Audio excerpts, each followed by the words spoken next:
আমি তোমার সঙ্গী হতে চাই গো দয়ার নবী, আমি তোমার সঙ্গী।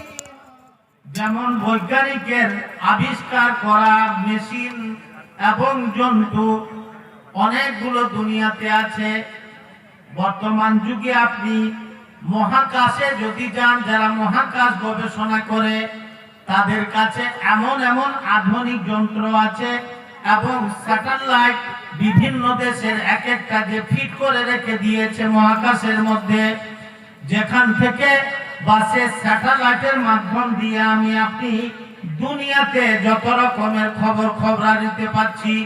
এমনকি আবহাওয়া দপ্তর থেকে আমাদেরকে কখন আবহাওয়া ভালো থাকবে, কখন খারাপ হয়ে যাবে, কখন বৃষ্টি হবে, কখন বৃষ্টি হবে না, সমস্ত রকমের রিপোর্ট সে স্যাটেলাইটের মাধ্যম থেকে আমাদেরকে দিচ্ছে।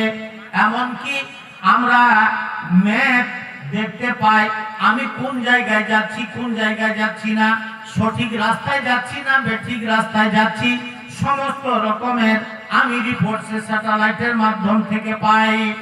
আমি আরো অন্যান্য উপগ্রহ এবং যেগুলো সব মহাকাশের মধ্যে আল্লাহ রাব্বুল আলামিনের সৃষ্টি করা অন্যান্য জিনিস আশ্চর্য আছে, সেগুলোকে আমি দুনিয়া থেকে পৃথিবীতে দেখতে পাই।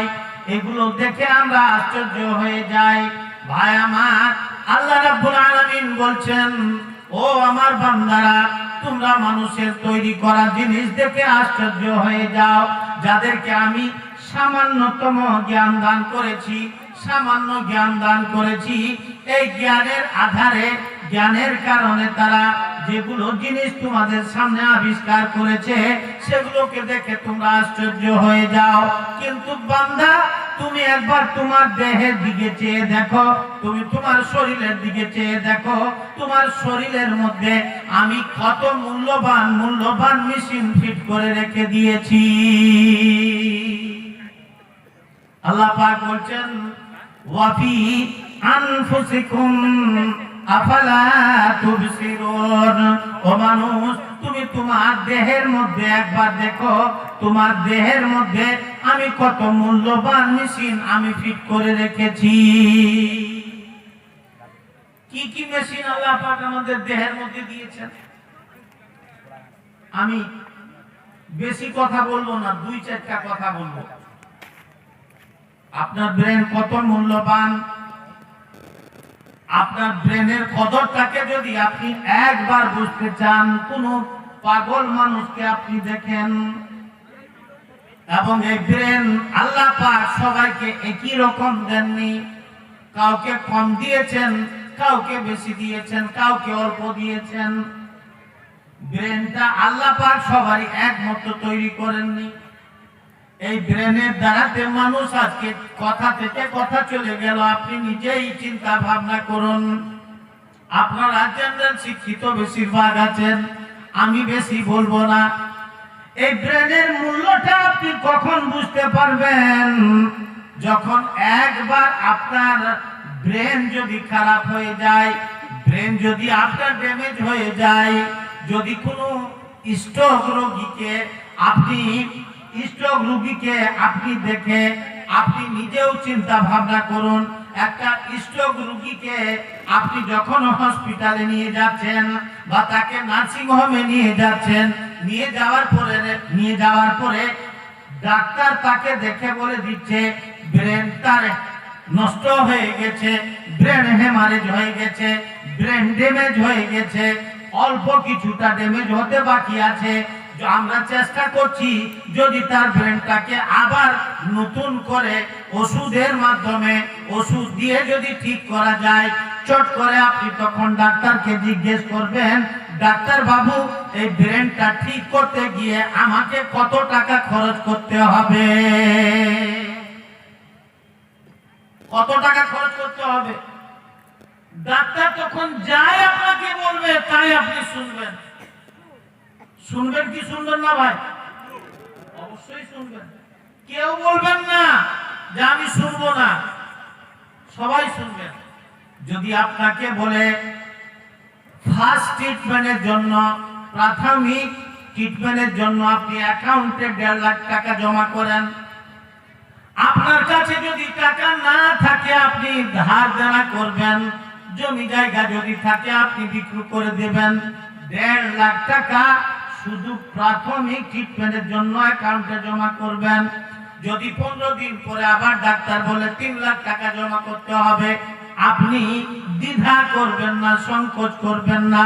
যে কোনো দিক থেকে আপনি আপনার বাবাকে, আপনি আপনার মাকে, আপনি আপনার ছেলেকে, আপনি আপনার বাচ্চাকে, বাচ্চিকে, আপনি আপনার মেয়েকে, আপনি আপনার স্ত্রীকে বাঁচাবার চেষ্টা করবেন, তার ব্রেনটা ঠিক করার চেষ্টা করবেন, তার ব্রেনটা তাকে ঠিক করার জন্য আপনি আপ্রাণ চেষ্টা করবেন, তা সে যেন সুস্থ হয়ে যায়, সে যেন ভালো হয়ে যায়। তার জন্য যত রকমের কৌশল করতে হয়, যত রকমের চেষ্টা করতে হয় আপনি করবেন। টাকার দিকে কিন্তু তখন আপনি লক্ষ্য করবেন না। ভাই আমার, আপনি বলেন এই যে ব্রেনটা আপাতত বা এখনো পর্যন্ত আল্লাহ পাক আমাদেরকে সুস্থ রেখে দিয়েছেন, ভালো রেখে দিয়েছেন, এর জন্য আল্লাহ পাকের একবার আমরা শুকর আদায় করব না? বলুন জোরে আলহামদুলিল্লাহ। আল্লাহ রাব্বুল আলামিন বলেছেন, লাইন শাকারতুম লাযীদান্নাকুম ওয়া লাইন কাফারতুম ইন্না আযাবি লাশাদীদ। বান্দা, যদি তুমি আমার নেয়ামত পাওয়ার পরে আমার শুকর আদায় করো, আমার কৃতজ্ঞতা যাপন করো, তাহলে তোমাকে আমি বেশি দেব। আর যদি তুমি আমার কৃতজ্ঞতা যাপন না করো, আমার শুকরিয়া আদায় না করো, তাহলে যেগুলো নিয়ামত তোমাকে আমি দিয়েছি সেই নিয়ামতগুলো তোমার কাছ থেকে আমি ছিনতাই করে নেব, ছিনে নেব।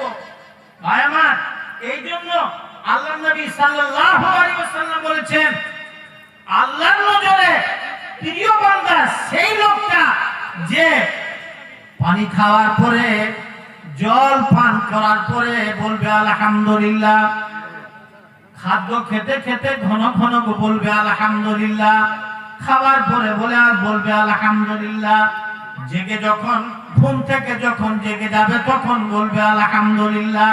ভাই আমার, যে বান্দাটা আল্লাহর বেশি বেশি কৃতজ্ঞতা যাপন করে, যেই বান্দা এবং বান্দি আল্লাহর বেশি বেশি শুকর আদায় করে, সেই বান্দা বান্দিটা আল্লাহর নজরে সব থেকে প্রিয়,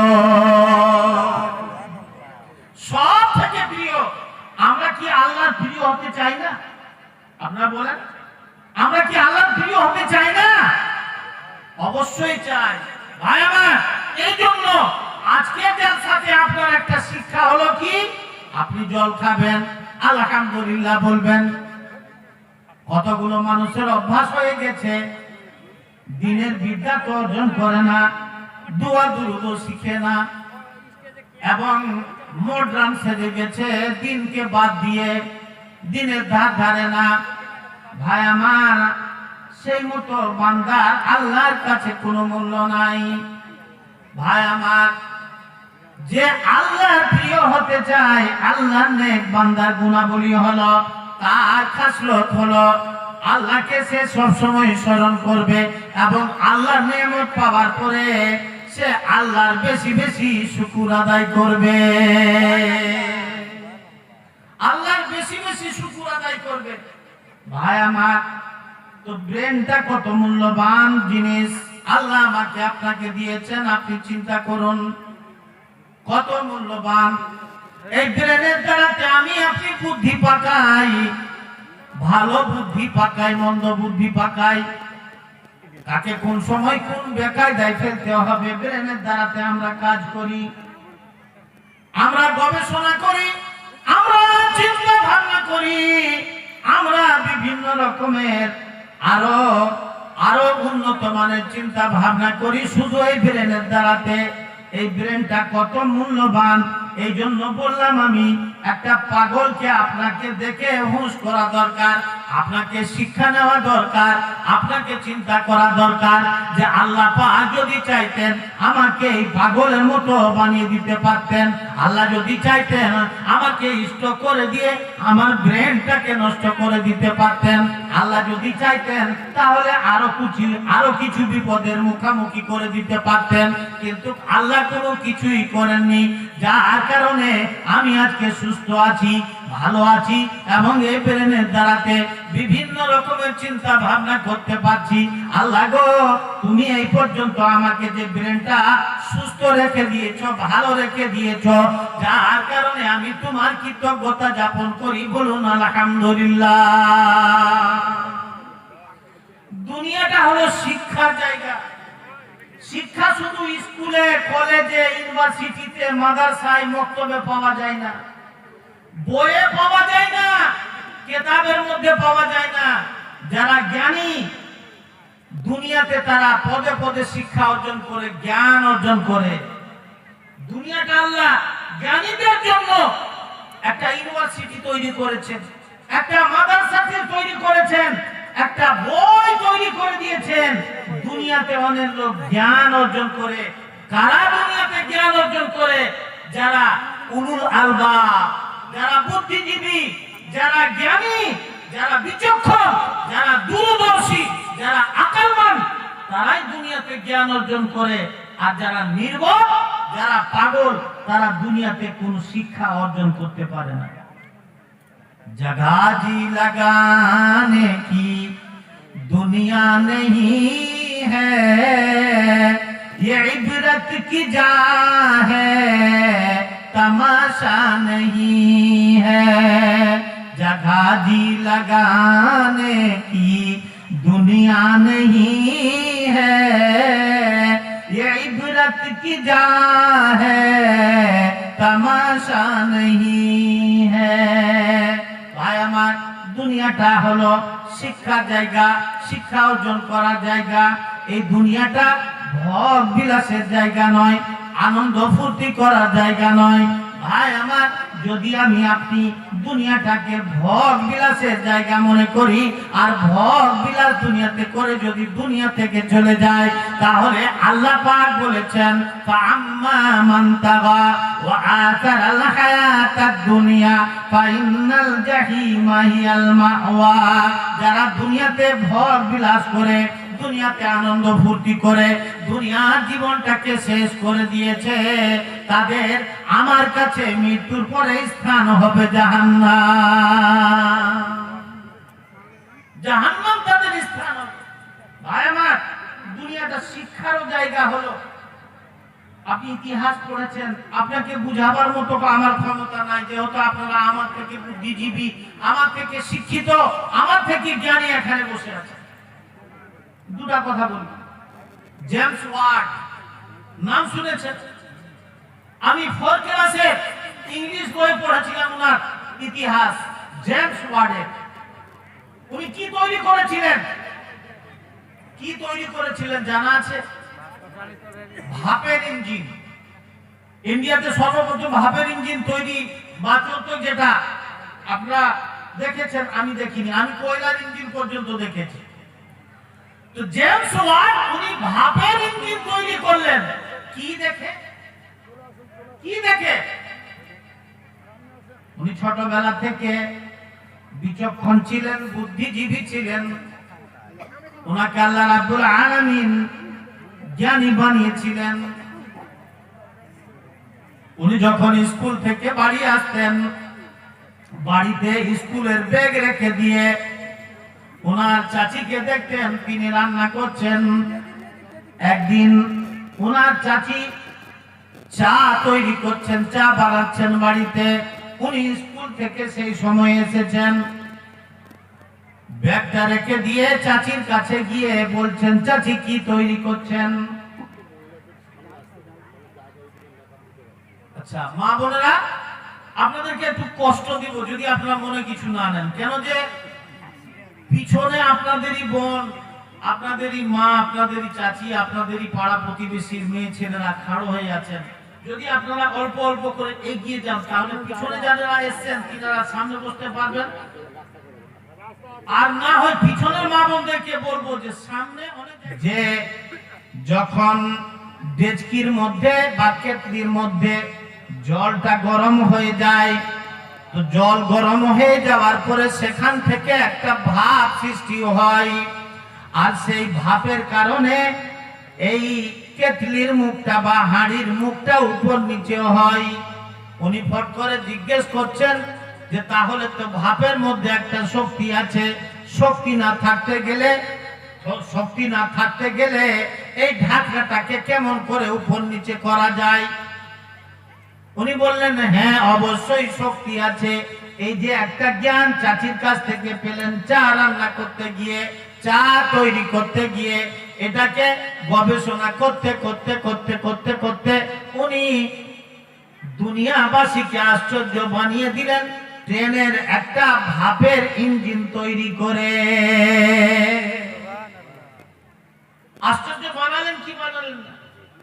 ভাই আমার আপনার মেয়ে ছেলেগুলো দৈনিক বাড়িতে ৩-৪ বার করে চা তৈরি করে আমরা খাই, আমাদের বাচ্চাগুলো খায়।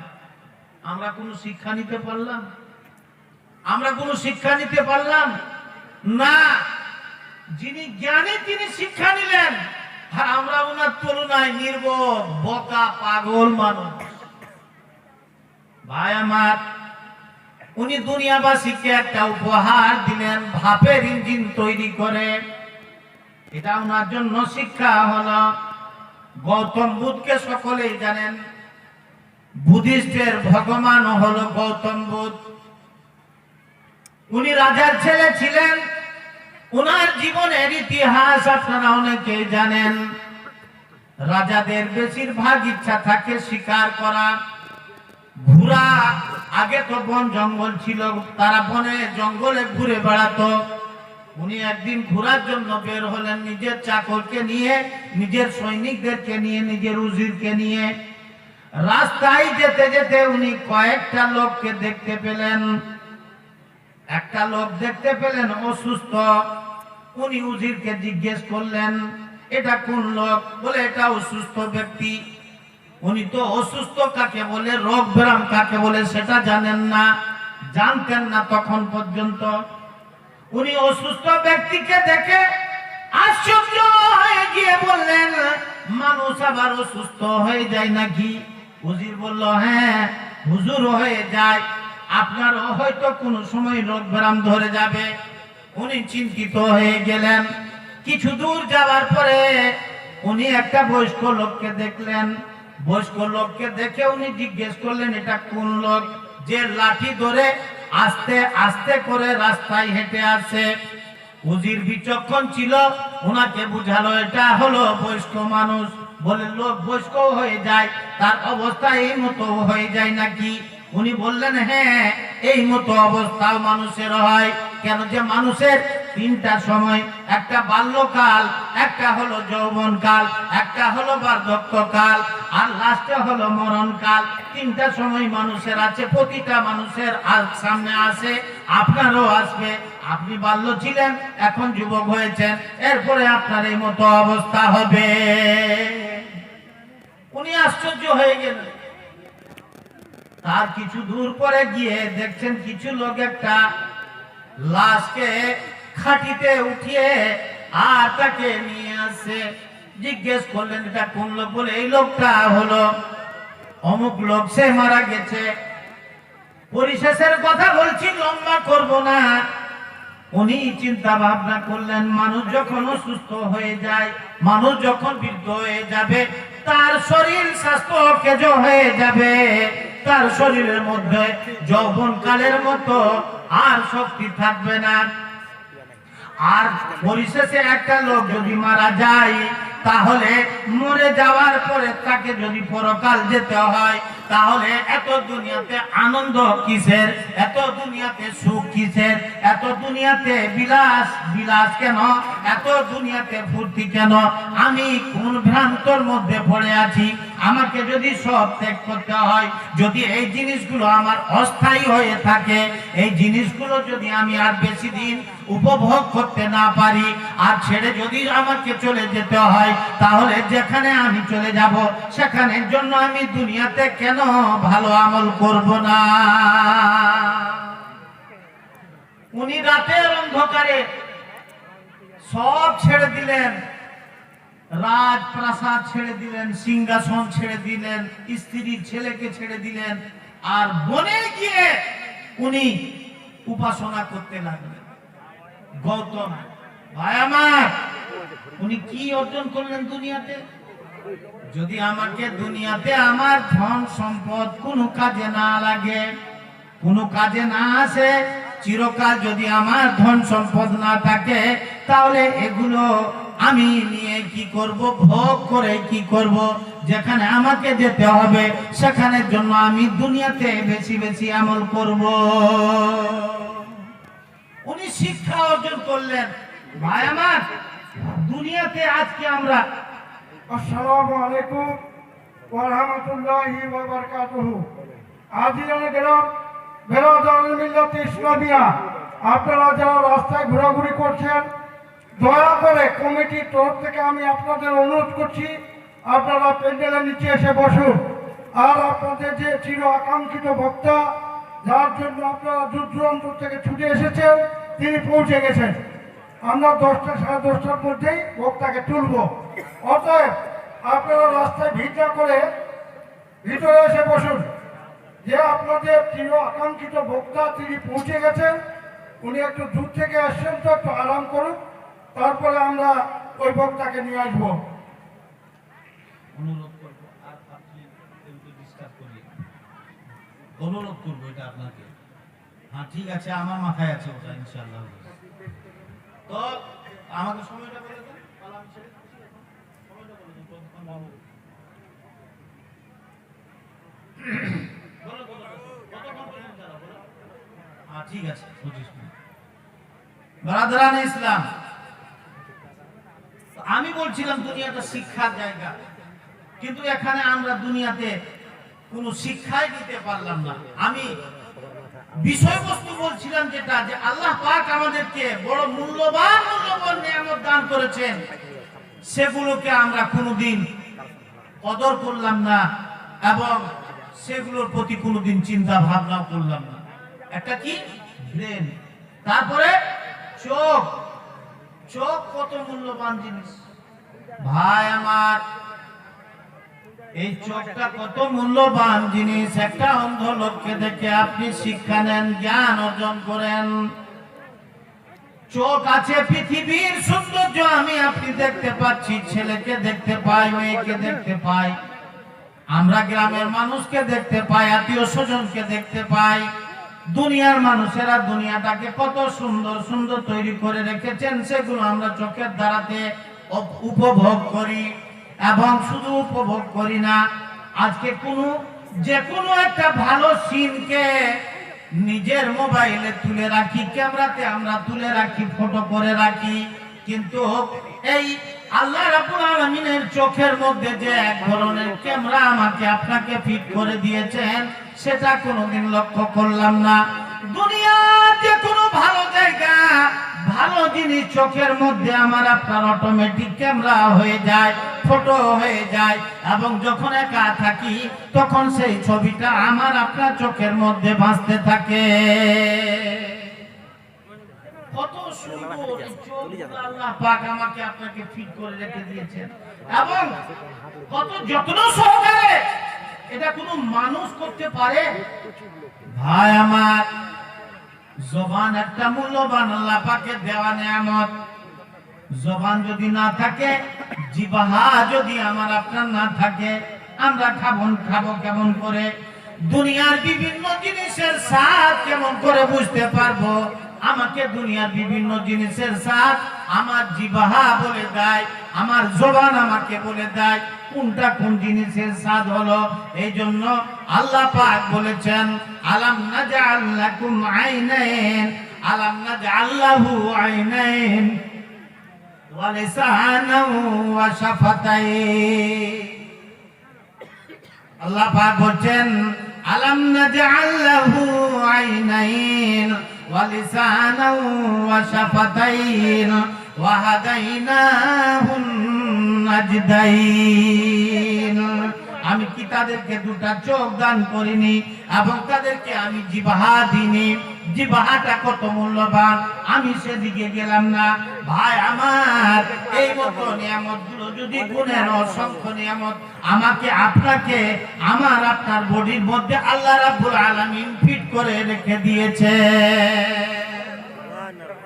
তার মধ্যে একটা হলো হার্ট, যাকে আমি আপনি অন্তর বলে থাকি, যেটাকে আরবি ভাষায় কালব বলা হয়, যার অর্থ হলো, যার মানে হলো দিল। দেহের মধ্যে দিলের কাজটা কি? আপনি ডাক্তার যদি হন আপনি ভালো করে বুঝবেন, সাধারণ মানুষ যদি হন আপনাকে বোঝায়।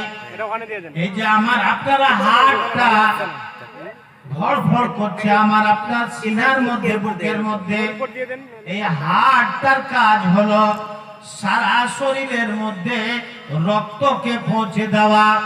সারা শরীরের রগগুলো, নার্ভগুলো হার্টের সঙ্গে জড়িত হয়ে আছে। আল্লাহ রাব্বুল আলামিন সেখানে ফিট করে রেখে দিয়েছেন।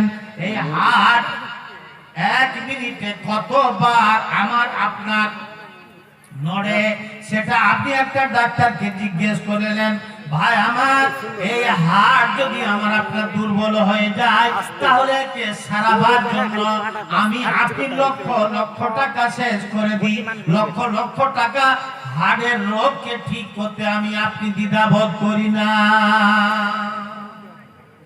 কিন্তু এই হার্টটা যে এখনো পর্যন্ত আমার আপনার সুস্থ আছে, এটাকে দেখে আমি আপনি কোনদিন আল্লাহর একবার শুকর আদায় করলাম, আলহামদুলিল্লাহ বললাম না? বলিনি। ভাই আমার, এই দিলটা আমার আপনার অসুস্থ হয়ে যায়। একটা অসুস্থ দুই প্রকারের দিলের মধ্যে চলে আসে, একটা হলো দুনিয়ার রোগ আর একটা হলো দিনের রোগ।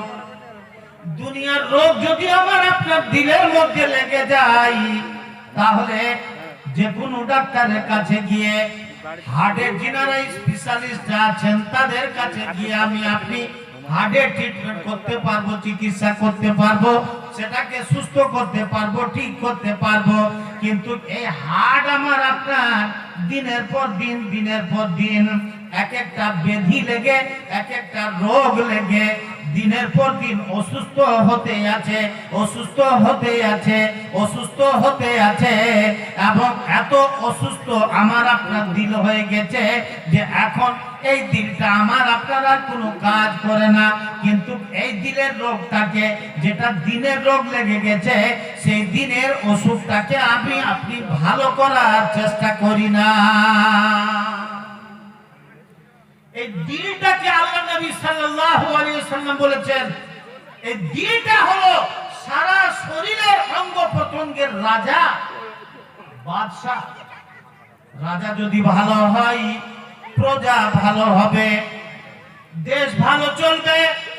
শাসনকর্তা যদি ভালো হয় সারা প্রজারা, সারা পৃথিবীর লোকেরা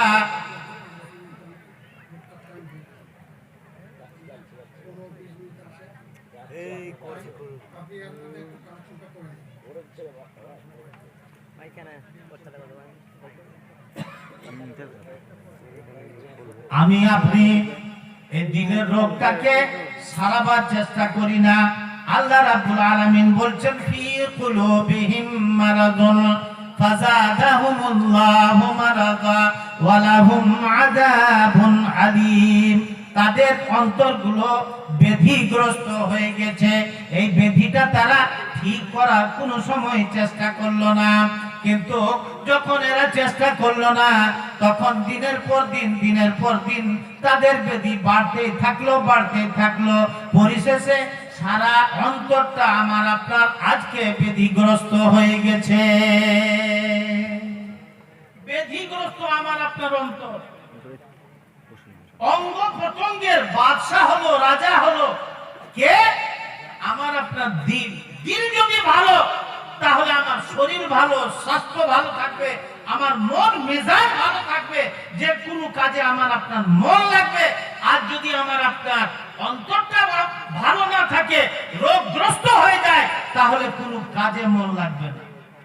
ভাই আমার, এই জন্য দিলটাকে বলা হয় সারা দেহের রাজা। এই জন্য বলা হয়েছে আন্নাস আলা দীনে মুলুকিহিম, মানুষেরা বাদশার অধীনে থাকে। রাজা যদি ভালো হয় প্রজা ভালো হবে, রাজা যদি খারাপ হয়ে যায় প্রজারা বেকার হয়ে যায়।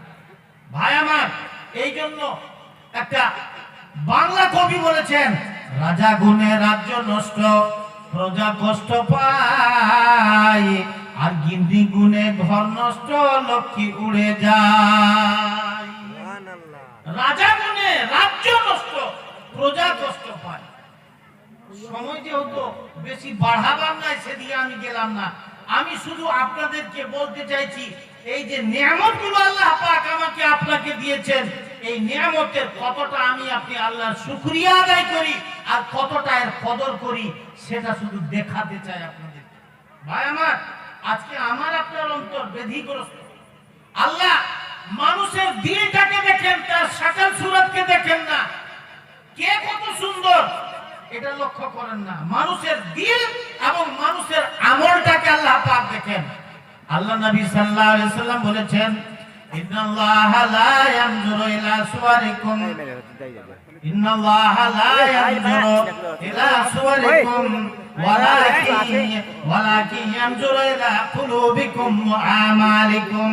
আল্লাহ পাক মানুষের শাকল সুরত দেখেন না, মানুষের দেহকে দেখেন না। আল্লাহ পাক মানুষের যেটা লক্ষ্য করেন সেটা হলো মানুষের আমল এবং মানুষের আমল এবং মানুষের পরেশগারি এবং মানুষের আমলটাকে আল্লাহ রাব্বুল আলামিন দুনিয়াতে লক্ষ্য করেন। মানুষের আমলটাকে লক্ষ্য করেন এবং তার কাজটাকে লক্ষ্য করেন, যে তার কাজ দুনিয়াতে। ভাই আমার, এটা মাদ্রাসার জালসা, মসজিদ উন্নতি করবে জালসা। আপনারা বিভিন্ন দিক থেকে আপনারা বা বিভিন্ন এলাকা থেকে এখানে জমা হয়েছে। মসজিদ আল্লাহর দুনিয়াতে সব থেকে উত্তম জায়গা। মসজিদটা হলো সব থেকে উত্তম জায়গা আল্লাহর দুনিয়াতে, আল্লাহর জমিনে।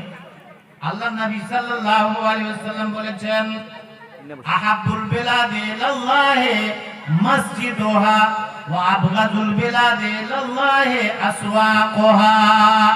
আল্লাহর দুনিয়াতে যদি কোনো ভালো জায়গা আছে, যদি কোনোটা সুন্দর জায়গা আছে, আল্লাহর প্রিয় জায়গা আছে, তাহলে সেটা হলো মসজিদ। আর আল্লাহর নজরে যদি কোনো জঘন্য জায়গা আছে, তাহলে সেটা হলো বাজার, সেটা হলো টাউন। আপনি প্রশ্ন করেন, মসজিদটা কেমন করে ভালো আর টাউনটা কেমন করে খারাপ? কেমন করে খারাপ আর মসজিদটা কেমন করে ভালো? টাউন তো টাউনই আছে, ওখানে মানুষের ইনকাম হয়, রুজি রোজগার একটা ব্যবস্থা হয়, রং বিরঙের জিনিস দেখতে পাই। সেখানে যেতে গেলে আমাদের মনটা ভরে যায়, আনন্দ লাগে, কত রকমের জিনিস ওখানে দেখতে পাই। কিন্তু মসজিদে গিয়ে কিছুই দেখতে পাই না, মসজিদে গিয়ে আমাদেরকে ভালো লাগে না। কেমন করে মসজিদটা হলো ভালো এবং বাজারটা হলো মন্দ? ভাই আমার, মসজিদে গিয়ে মানুষেরা শান্তি পায়, সেখানে কোনো গন্ডগোল হয় না, সেখানে কোন রকমের আজে বাজে বাক্য ব্যবহার করে না, কথাবার্তা বলে না।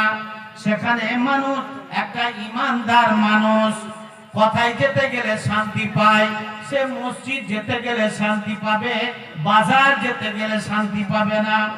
একটা মানুষ যখন মসজিদে চলে যায়, তখন সেই লোকটা আল্লাহর হেফাজতে থাকলো এবং সেই লোকটা যত রকমের বিপদ আপদ থেকে আল্লাহর হেফাজতে থাকলো এবং সেই লোকটা মসজিদে গিয়ে কোনো রকমের খারাপ বাক্য বলতে পারবে না, কোনো রকমের অশান্তি, কোনো রকমের বাজে কথা এবং কোনো রকমের অশান্তির কথা, কোন রকমের খারাপ কথা সেখানে বলতে পারবে না। যার কারণে হলো মসজিদটা আল্লাহর নজরে ভালো, আর বাজারটা হলো খারাপ। এই মসজিদ উন্নতি করবে, এটা জালসা। আপনাদেরকে আমি সর্বশেষ কথা, যেহেতু প্রধান বক্তা চলে এসেছেন, সর্বশেষ কথা আপনাদেরকে বলবো, যেটা আল্লাহর নজরে সব থেকে প্রিয় জায়গা, এই প্রিয় জায়গাটার জন্য এবং আল্লাহ পাক যে আমাদের দেহের মধ্যে এখনো পর্যন্ত মিছিলগুলোকে সুস্থ রেখে দিয়েছেন, এই সুস্থ মিছিলগুলো আল্লাহ রাব্বুল আলামিন যে রেখে দিয়েছেন, তার কারণে কি আল্লাহর রাস্তায় বা আল্লাহর ঘরের জন্য আমরা কিছু টাকা দান খয়রাত করব না? আমি আপনাদের মধ্যে ৫,০০০-এর ৫টা ব্যক্তিকে দেখতে চাই। ৫,০০০।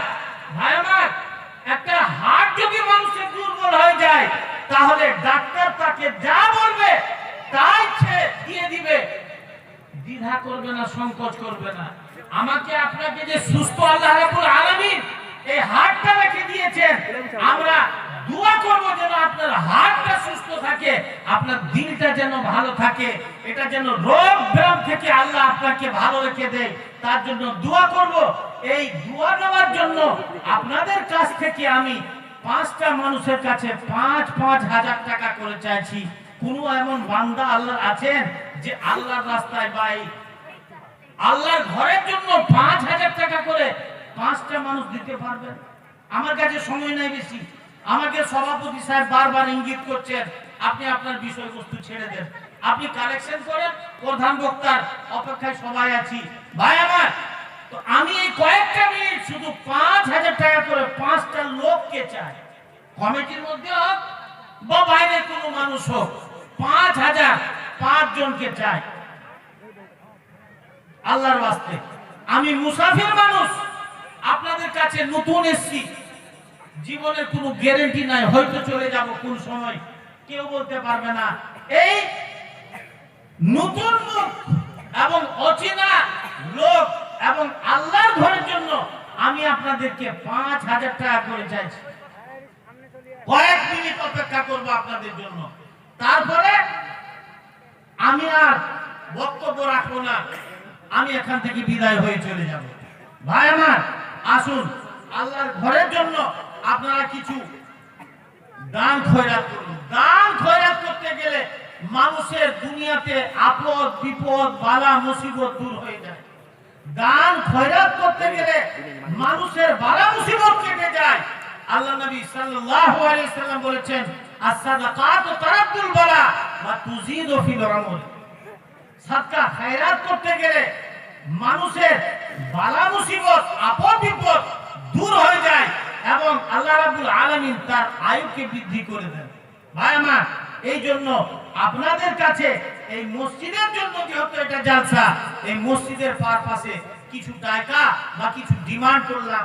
আপনাদের যদি ইচ্ছা হয় দিবেন ৫,০০০ করে, যদি না ইচ্ছা হয় তাহলে আপনারা আপনাদের খেয়াল খুশি হিসাবে যা পারবেন দেবেন। এটা শেষ কথা। যেহেতু আমার কাছে সময় নাই, সভাপতি সাহেব আমাকে কয়েকবার ইঙ্গিত করেছেন, সময় নাই আপনার, আপনি একটু কালেকশন করেন। আমি কালেকশন করব ইনশাআল্লাহ আজিজ। যা পারবেন আপনারা আপনাদের খেয়াল হিসাবে, আপনাদের খুশি হিসাবে, আপনাদের ইচ্ছা হিসাবে আমার হাতে দেন। আমি লাস্টের সময় দোয়া করে আর এখান থেকে চলে যাব ইনশাআল্লাহ আজিজ। আর কমিটি ভাইদেরকে বলবো যে মা বোনদের কাছে আপনারা যান, ওনাদের কাছ থেকে যা পারবেন দানটা নিয়ে আসেন। কমিটি ভাইদেরকে বলবো যে মা বোনদের কাছে আপনারা যান, একটা চাদর নিয়ে যান বা একটা গামছা নিয়ে যান, নিয়ে গিয়ে তাদের কাছ থেকে কালেকশনটা করে নেন। আমি তোমার সঙ্গী ২০০০ টাকা। আচ্ছা, নারায়ে তাকবীর। সিরাজুল ইসলাম মসজিদের সম্পাদক, ২০০০ টাকা উনি দান করলেন। একটু দোয়া করি। আলহামদুলিল্লাহ রাব্বিল আলামিন ওয়া সালাতু ওয়া সালামু আলা সাইয়্যিদিল মুরসালিন ওয়া আকিবাতুল মুত্তাকিন। রব্বানা আতিনা ফিদ দুনিয়া হাসানাতাও ওয়া ফিল আখিরাতি হাসানাতাও ওয়া কিনা আযাবান নার। রাব্বুল আলামিন মসজিদের বর্তমানে যিনি সম্পাদক, তিনি তোমার রাস্তায় তোমার ঘরের জন্য 2000 টাকা দান করেছেন মাওলা। তার দানকে তুমি সাথে গ্রহণ করে নাও রাব্বুল আলামিন। ভাই আমার যে উদ্দেশ্য, যে নিয়তে দান করেছেন, উদ্দেশ্যকে তুমি পূর্ণ করে দাও রাব্বুল আলামিন। তাকে যদি তুমি কোনো বিপদ দিয়ে রেখেছো, দানের পরিবর্তে ওনার বিপদকে দূর করে দাও রাব্বুল আলামিন। ওনাকে দীর্ঘজীব করো, ওনার ইনকামে রুজি রোজগারে তুমি বরকত দাও রাব্বুল আলামিন। বাড়ি ঘর থেকে আপদ বিপদ বলা মুসিবতকে দূর করে দাও। ছেলে মেয়েকে তুমি আল্লাহ সুখের জীবন দিয়ে দাও রাব্বুল আলামিন। ভাইকে তোমার দীনদার পরেজগার বানিয়ে রেখো। রব্বানা তাকাব্বাল মিন্না ইন্নাকা আনতাস সামিউল আলিম ওয়া তুব আলাইনা ইন্নাকা আনতাত তাওয়াবুর রহিম ওয়ালহামদুলিল্লাহি রাব্বিল আলামিন। আমি তোমার সঙ্গী হতে চাই গো দয়ার নবী, আমি তোমার সঙ্গী হতে চাই। হ্যাঁ, আচ্ছা আচ্ছা। ইদ্রিস আলী ভাই আমার নিজের অসুস্থ মেয়ের জন্য 1000 টাকা দান করেছেন। আর এক ভাই আমার 50 টাকা দান করেছেন। আর এক ভাই আমার 50 টাকা দান করেছেন। মাওলা তাদের দানকে তুমি কবুল করে নাও রাব্বুল আলামিন। যারা যে উদ্দেশ্য, যে নিয়তে দান করেছেন মাওলা, তাদের উদ্দেশ্যকে, তাদের নিয়তকে তুমি পূর্ণ করে দাও রাব্বুল আলামিন। দুনিয়াতে তুমি সুখের জীবন দাও, আপদ বিপদ বালা মুসিবত থেকে বাঁচিয়ে রেখো রাব্বুল আলামিন। তাদেরকে তুমি তাদের ইনকামে রুজি রোজগারে বরকত দাও মাওলা গো। তাদেরকে তুমি দীর্ঘজীবী করে দুনিয়াতে রেখো। রব্বানা তাকাব্বাল মিন্না ইন্নাকা আনতাস সামিউল আলিম ওয়া তুব আলাইনা ইন্নাকা আনতাত তাওয়াবুর রহিম আলহামদুলিল্লাহি রাব্বিল আলামিন। আমি তোমার সঙ্গী হতে চাই গো দয়ার নবী, আমি তোমার সঙ্গী হতে চাই। রহিমউদ্দিন মিয়া আরেক ভাই আবার 50 টাকা, রহিমউদ্দিন মিয়া উনি 500 টাকা দান করেছেন। রব্বানা আতিনা ফিদ দুনিয়া হাসানাতাও ওয়া ফিল আখিরাতি হাসানাতাও ওয়া কিনা আযাবান নার। রব্বুল আলামিন তোমার দুই বান্দা মিলে মাওলা গো 550 টাকা তোমার ঘরের জন্য দান করেছেন মাওলা। তাদের দানগুলোকে তুমি কবুল করে নাও মাওলা গো। যে নিয়তে, যে উদ্দেশ্যে দান করেছেন, উদ্দেশ্যকে তুমি পূর্ণ করে দাও রব্বুল আলামিন। দুনিয়াতে সুখের জীবন দাও, দুনিয়ার সমস্ত আপদ বিপদ বালা মুসিবত থেকে তাদেরকে তুমি বাঁচিয়ে রাখো রব্বুল আলামিন। তাদের ইনকামে রুজি রোজগারে বরকত দাও, তাদের খেতে খামারে বরকত দাও, বাড়ি ঘর থেকে আপদ বিপদকে তুমি দূর করে দাও রব্বুল আলামিন। যারা অসুস্থ আছেন তাদের রোগ বালাকে তুমি ভালো করে দাও মাওলা গো। তোমার থেকে বড় সার্জন, বড় ডাক্তার দুনিয়াতে আর কেউ নাই রব্বুল আলামিন। তুমি রোগ দিয়েছো, তুমি ভালো করে দাও।